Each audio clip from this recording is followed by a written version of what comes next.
Hey guys, Hello. happy Tuesday. Happy fall. We're back. We're gonna wait a minute. I figured we could let some people get on and say hi. And I could be playing AI music, AI fall music right now. But and it's or AI Christmas music. Oh, Merry Christmas, everyone. yeah, it's Christmas. It is. This says Halloween AI generated. Halloween's over, AI. Get with it. This is why AI cannot take over our jobs. Yeah, AI could never. What about ambient? Yeah, ambient's or chill? It never seems ambient or chill. It's a little dark. Yeah, ominous.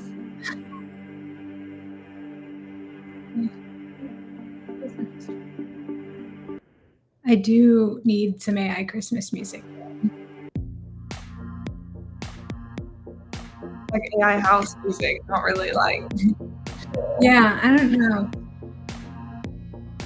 It's better than the other one. I'm not sad about it. Well, what are we going to talk about today? Well, we're going to talk. Yeah, I'm excited to be back. I know. We were off last week. We've got a lot of exciting things going on, but lots of work to do. So, kind of took a week off for the lives last week. But we're going to talk about reading your business like an assessment, basically. So, kind of looking at like the vitals, of course, that make everything nursing related, but like kind of reading the vitals or the assessment of your business plan. So I think a good thing to start would be kind of talking about like what are the vitals we're talking about. So like revenue, expenses, growth trends, engagement. So, this would be, I think, really good for you to kind of go into a little bit on like what you look at first when you're assessing like your business, the health of your business. Or you just reminded me of something I want to say really quick. I was just reading a really good consulting book by Alan Weiss, and he is like the OG of consulting. And he was talking about how business plans are so not 2025. They are out, and market plans are what we should be doing, because our business, we're not going to lay out the future of our business when, things change in the market, things evolve, where, COVID threw a bunch of people into a virtual world they had never been in, and then they never went back, you know? So he was talking about creating market plans that capture all these changing metrics instead of like laying out a traditional business plan. And I don't know, I just really liked that. Yeah. I actually thought that was a cool thing, because I feel like business plans are not usable. You set it and forget it. It's done. And so I think a market plan is really, really important. And right along that, hand in hand, I couldn't wait to bring this up, is market research. So when you're talking about assessing your business, if you haven't started, this is still for you, because the first thing you should assess is market research. So maybe this is like your patient chart demographics. Okay. This is like the area they physically live in. How does this affect their health, right? So when we look at a patient chart, we look at different information about the patient. Does their ethnicity affect what their health predisposition? Does their demographics mean they're high altitude or, near the ocean, or what does that mean for their health, or for how you create a plan of care? And you can do the same thing for your business. You should be researching the market that you're serving, the market that you're in, all the time, not just right before you start a business, but also like as you're growing your business, your market is going to change. Your ideal client could change. And I know that everyone I talk to is like me and hates avatar exercises and thinks they're the dumbest thing ever. However, if you've never done one, it does get you really clear on who you're speaking to. And if you keep that front of mind, and if you really do use that avatar exercise, then if I'm having a conversation with you and you don't match the person that I'm trying to sell to, and I have that avatar front and center, I know from that conversation pretty quick that you're actually not the person who is going to benefit from my service. Right. And that market research and knowing your ideal client is really, really important before you even get in like, engagement stats, which I love that you're kind of calling those the vitals of your business. And I'm totally agree, but I had to get on my soapbox for just a second on that. Yeah. So I think the main areas that I, are pretty standard are like your revenue, your expenses. So what's coming in, what's going out, and what's the difference. That's also known as like your profit, or your EBITDA is another term for that. And those are kind of what you're going to use your P&L for. So you're going to look at your P&L and say, okay, I made $10,000. I spent $8,000 and there was $2,000 left. And that's your profit, based in a very simplified way. So you always want to make sure in your business that you're tracking how much you're spending and you're not spending more than you're making. And this is a mistake that a lot of new nurses make, not new nurses, but new business owners make when they're starting, is they front load all of this money into expenses when they don't have any revenue yet. Yeah. So like building a big, beautiful $10,000 website when you have no clients is not a good use of your revenue, right? Because there is no revenue. So you're turning yourself upside down. Whereas once you have revenue coming in to support your business, then maybe a big, beautiful website is in your budget, right? So just kind of being aware of where you're at in your business could also like affect what vitals you're looking at. But also you have your kind of engagement and visibility metrics. So like, that might be in Meta Suite, right? For your Facebook or Instagram, you might be looking at engagement on your posts, comments, likes, things like that. For your emails, in your email provider, you're going to see open rates and click-through rates, things like that. You can monitor those to see, you can monitor your unsubscribes and your new subscribes. Those are good things. And, a lot of this also depends on your business model. What business are you running? Because it's going to vary what metrics are important to you. Maybe it's new discovery calls. One thing I track that I think people in service-based businesses should monitor is conversion rate. So how many calls did I have with potential ideal clients and how many of them converted? So, obviously the higher the better. Yeah. And there's a lot of ways to track that too. Yeah. Like, you can have CRMs or, it's really not hard. Also, if you are just starting out and you don't want to get into a CRM, you can honestly do that in an Excel document or have ChatGPT help you with that. It's good to utilize the different like platforms and stuff like that. Did you know that with Base 44, you can create your own AI app for free? I've been playing around with it, and we could go in there right now and type in Base 44, create me a dashboard to track my business metrics, and include, I'm dead serious, and include, include my discovery calls, my email open rates. And then you still have to manually, like you would go manually type in the number, and then it literally creates an app for you. Sorry, this is a rabbit trail, but I thought it was really cool.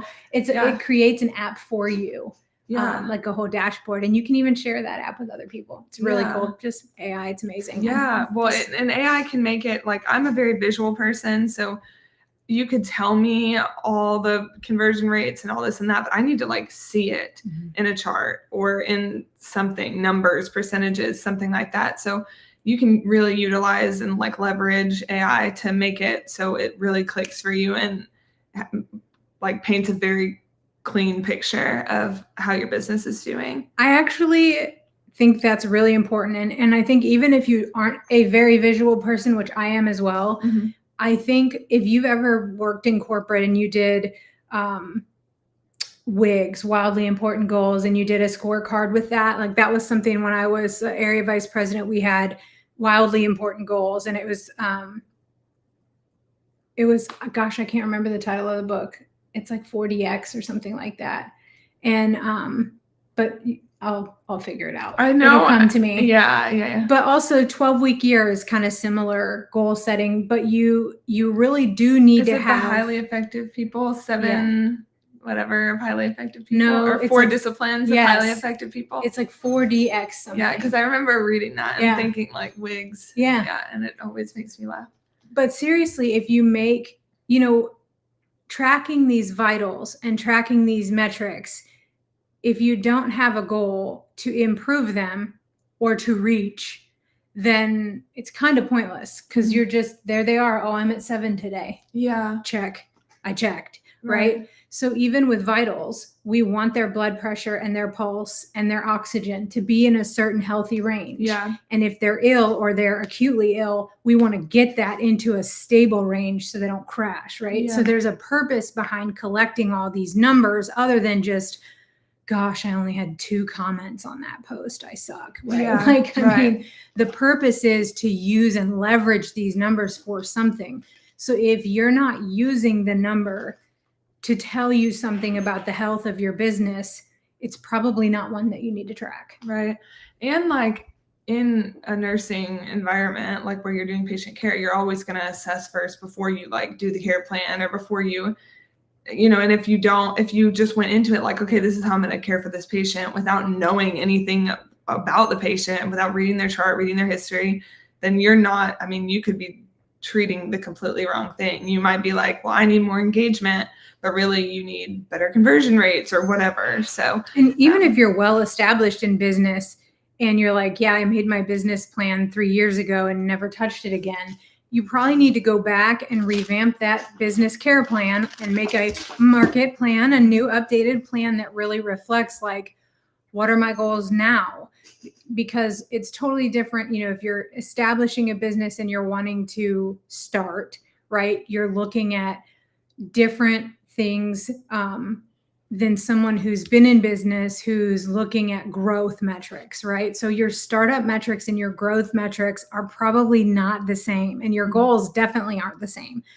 So that's definitely something that you need to have an active plan. And the other thing that I've learned personally, especially this last year, is the clearer your plan, the clearer your goals, and the more personally you're tied to those and the more they're in front of your face every minute, man, those things start happening left and right. You've got to be like poured into your goals, and then they start happening. I mean, I have really seen that. And so I know we tend to think like goals are hard and, I've got this big, huge goal and how am I ever going to do that? But it just starts with like writing it down, and you don't have to have the how. That's something that I've really been kind of clinging to for dear life, is you don't have to have the how to have a goal. Yeah. You can set your goal to make $1 million and not know how that's going to happen, but still create the things that you can do right now to build on that, like your care plan interventions. What is the one thing? I don't know how to fix this problem, but what is the one thing I could do that I know would be a good start, right? Or what is the one thing I could do to try and turn this around? Yeah. How often would you recommend doing like a new market plan or looking into those growth trends? Obviously, there's some things that you need to do every day and every week and every month, but how long would you, look into maybe doing a new market plan or business plan or whatever you think is? I don't know that there's really a right answer to this, and people may disagree with me, and I can live with that. But my answer to this would be, I think anytime your ideal client changes, anytime your ideal client's needs change, and you're like, wait a second, like if you were in weight loss, like Weight Watchers or one of these programs, and then the GLP-1s come along and all these peptides come along, and the wants or buying patterns of your ideal client change, then you should now Weight Watchers has a GLP-1 program, right? So, that would be a point in time where you would need to say, wow, our market just changed drastically. Yeah. We need to reevaluate our approach and add services or look at how we're going to pivot, right? But I do think I would do it yearly for sure, do an annual vision and kind of, because for me, my business plan now isn't like, my business plan is da da da da da da, and this is what I'm going to do. It's more like a vision casting, like, here's what I want this to look like. Here's what I want this to feel like. Here's what I want to be able to do this year. Here's what I'm trying to accomplish. So it's mostly goals and vision casting. Yeah. And then like the things I know about my business that I'm shifting or pivoting. So I would say at minimum annually, but as far as like metrics and what you're tracking, I personally would not check these every day. I don't think it's healthy or helpful. I don't know if that's hot take. Is that what it's called with you youngins? Yeah. Okay. I'm not youngins anymore. Well, you're younger than me. Jordan says I'm unk. Oh, I'm sorry about that. I'm sorry that happened. He's offensive. But I think daily metrics monitoring is not healthy or productive. That's my opinion. I think that's like, am I going to base how I feel about my business on who interacted with my content today? And that's generally what I see happening when people are checking that every day.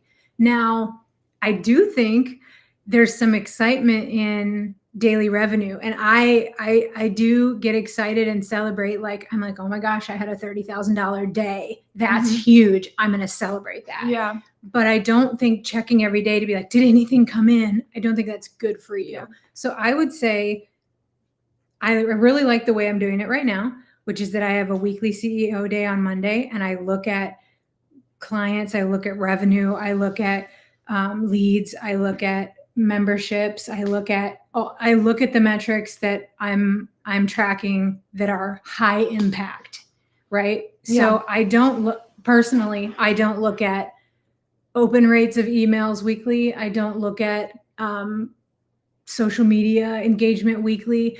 That to me would be a monthly metric where you report, kind of like you created for Callie, the scorecard, where you're kind of going in and saying, okay, these are our monthly engagement stats. I think that's a really great best practice. Yeah. And then for other goals, I would say quarterly. I love a 90-day sprint of goals to say, I've got 90 days. Here's what I want to see happen at the end of that. Because it's short enough to make it doable, but long enough to give you the time to kind of see that happening. Yeah, I agree with you. And I also, even though I do like to look at that kind of stuff, probably more because I'm like nosy, I'm just curious what's going on. I do be wanting to know. I just want to know. But I do think like numbers tell a story but I also think you kind of have to look at it objectively. So if you have a day, if you want to relate it to a patient, like if you have a day where a patient, like their blood pressure is a little high or something, where you check their blood pressure every 6 hours, just because it's high one time, as long as it's not like stroke high, it's just something to keep in mind. Like, okay, but if you go back and it's like normal the rest of the days, and you really didn't need to focus too much on that one, a little elevated, there's a lot of things. They could have been stressed. They could have just worked out. They could have whatever. So I think like numbers tell a story, but it doesn't necessarily mean that just because this Wednesday I only got 10 likes and last Wednesday I got 2,000 likes on something I posted, like that may be weird, but you have to look at things like, is it a holiday? Is it a weekend? Is it like, what was the content? Yeah. It's clarity. It's not supposed to scare you or throw you off. It's just data. I mean, data is there to be interpreted. So, well, I think we're looking for trends, right? We're looking for, is my revenue trending up? Is my conversion rates trending up? Or are they trending down? Because that's going to tell you, are you executing the actions that you said you would execute related to your goal? If yes, then maybe your goal's off or your actions aren't really supporting that goal. And then you need to revamp it.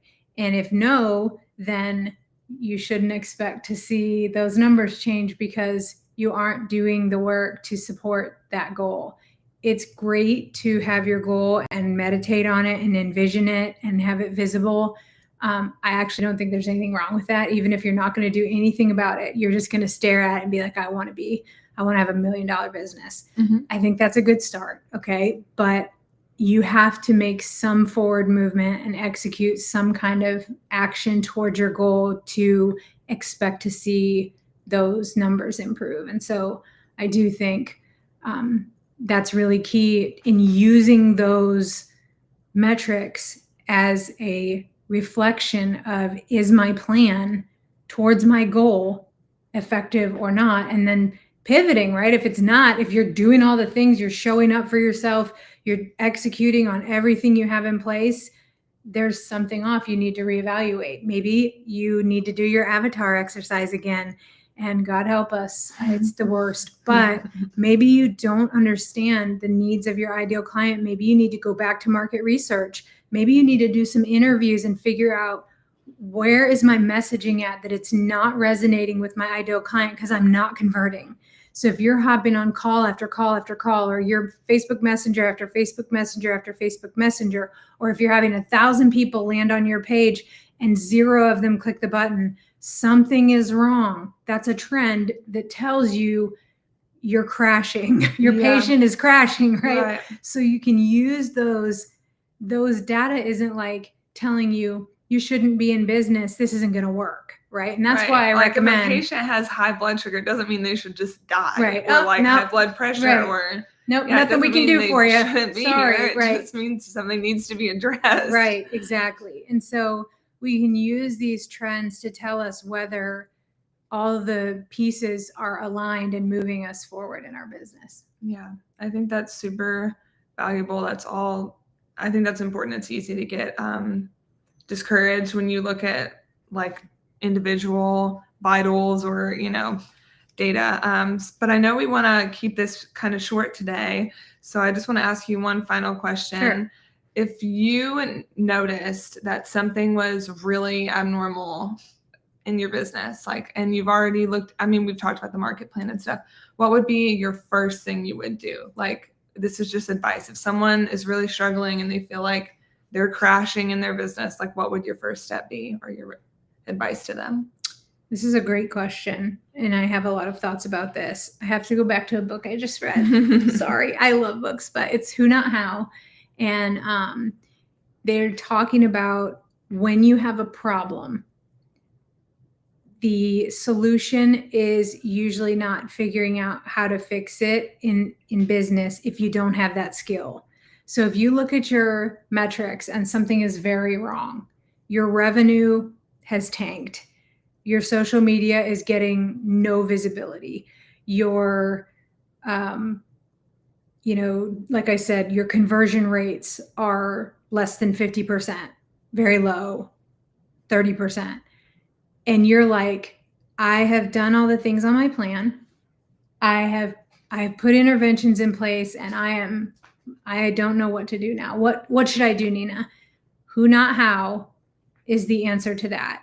If you don't have the answer and you've done everything in your power, you need someone to help you with that. There's not, sitting around frustrated with 1,000 tabs open, trying to figure out why your discovery call isn't converting. And, all you come up with is 6,000 webinars on how to convert sales. And none of them have anything to do with your coaching business. They're all some random, thing. I think finding the person who is an expert in that area to support that is what I would recommend. And this is why I have found for the last 6 years the NNBA to be extremely valuable in that area, because you have this network of people who are doing the same thing. Mm-hmm. They're willing to help you. They're at all different levels of business, so it's not hard to find somebody ahead of where you are. Right. And really, you only need to be 2 steps ahead to help someone. Yeah. You literally have to be 2 steps ahead of them. You got over this bump, and you can tell them what to do now. So if you're stuck in your business and you don't have a community to support you, and you don't have a mentor to help you over these bumps, you're probably going to stay stuck for longer than you need to. Right. And I know there's this, I think having a coach or a mentor is really challenging right now in this market, because it's really unclear to people what they get for that. Sometimes I think they think that coach or mentor is going to solve all their problems, and it doesn't work like that. Right. Or they think the coach or mentor is going to show up and give them this one letter that just completely fixed the whole equation, and that's going to solve every problem, and their business is going to be successful. And when I look back over everything I've paid for, whether that be consultants, coaches, people from Fiverr or Upwork to do the work for me. That's a who, not how. You might need somebody to revamp your website if you're not getting conversions, right? But just because you pay someone to help you doesn't mean there's not a whole learning process and growing process that goes with that. Yeah. You hopefully will at least get what you paid for, but it doesn't mean that you're never going to have a problem again, and that person should be the solution to every problem in your business that you have. A lot of these things are really niche. And so like email marketing, web design, graphic design, social media management, these are really niche things. One person, trying to find one person, because I've done this. I tried to hire a VA to do all of this probably 4 years ago. I tried to hire a VA 4 years ago, 2021. Yeah. I tried to hire a VA to do social media, email, and executive assistant, and just everything they could do. And that is usually not very successful. Right. And mine was not as well. Yeah. The whole time you were talking about that just reminded me of like therapy. Like you can go to a therapist and they can give you tools and help you identify issues, but they're not like healing you or fixing you. They're teaching living you your ways, life. Right. They're teaching you how to better yourself, but you're not going to walk out after one therapy session like I'm healed. Well, same with our patients. We are giving them the education. Maybe we're stabilizing them. Maybe we're addressing one issue out of their whole health situation, and they're still going to walk out of there and have to deal with these 10 other issues. It's not a one and done. Right. And so I think setting yourself up for that is disappointing for a lot of people. And I see a lot of people really disenchanted with having a coach or mentor because of that, but it is a valuable piece. And the NNBA is an amazing resource. As it teaches you how to do a business plan, those components, what metrics you should monitor, what you're looking at. There's a lot of good information on marketing and market research and all of that in the membership portal. So if you're a member, I would highly recommend you go rewatch that every year. I know we feel like, oh, I already watched that. And I'm this way too, but I'm finding that this information is like bathing. You kind of have to keep doing it and you have a deeper understanding every time you go through it, and you can apply different parts to your business as you grow and evolve. And I think that's really important. Yeah, I was going to say that too, just because I've been going through a lot of the modules and stuff that never even would have occurred to me. Every time I read through it, I'm like, wow, I'd never even noticed that. And I just think it's really helpful, and having a community of people to kind of just work through things or reach out to just for advice or support or friendship. It's hard to be friends with people that are not on like the same path as you sometimes when it comes to business. And also just there's a lot of opportunity for visibility and a lot of opportunity for support. So being in a community like the NNBA, I do think is super beneficial, especially if you just need a little push and you're not sure where to go next. Absolutely.